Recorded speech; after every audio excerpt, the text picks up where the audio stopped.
Okay, now we're going to learn about the passive voice with say. So that's what la voz pasiva means, the passive voice. In English, your teachers have probably told you not to use the passive voice whenever you're talking because the sentence that you have doesn't really have a subject. It's more of an obvious sentence. If you look down at the bottom, fish is sold in a fish market. That's pretty obvious. It would be called a fish market if fish weren't sold there. So these are sentences where the subject kind of really isn't there, but it's an obvious statement. So let's look at some examples and our formula for our passive voice. Okay, so our formula, we're going to put say before the verb each time. So unless the sentence is negative, you're always going to start out with say. Okay, and the verb is only conjugated in two forms. It's going to be the L form and the ellos form. And to determine which form to use, you're going to look what comes after in order to pick. If it's a singular thing, like a book, we're going to choose an L. And if it's books, we're going to choose the ellos form. And we're working in present tense, so don't worry about using preterite right here. Okay, so that's the formula. We're going to put say at the very beginning, followed by one of these two forms of the verb, and these are dependent on what comes after.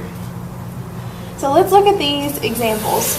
Okay, so say, and we get the verb vender. Okay, let's look at pescado. It's one fish, so we're going to use the singular form. So say vende pescado. Okay. So we looked at this to determine this, and notice where our say came. It came at the very beginning.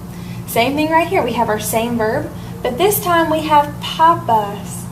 It's plural, so we're going to have to use the plural form of the verb. So say venden pescado or papas en la verdulería. And the last one, we have español. It's singular. There's no S at the end, so we've got to use the singular form. And notice once again, our say always comes first. Okay, now let's do some practice down at the bottom. Okay, we have mucho aceite, which means a lot of oil. Okay, it's singular because there's no S at the end, so we're going to use the L form. So for usa, or for usar, it's going to be usa. So se usa mucho aceite. And that's very true in Spanish cultures. A lot of oil is used for almost every meal. And then we have comprar. Well, let's look what comes after it. We have medicinas. It's plural, so we're going to have the plural form of the verb. So say compran medicinas en la farmacia. Okay, so medicines are sold in a pharmacy. Very obvious once again. Okay, you have some practice down at the bottom. So take a few minutes and pause this and see if you can finish the rest of them very, very fast. Okay, so let's get started. We have español, okay? It's singular, so we know we're going to use the L form of the verb. But we always have to put our say in the beginning. Always put your say up front. Okay, so hablar, we've already said it was singular, so it's just going to be habla. So se habla español. Spanish is spoken. Okay, let's look at number 4. We have varias lenguas. It's plural, so we're going to have to use the plural form of hablar.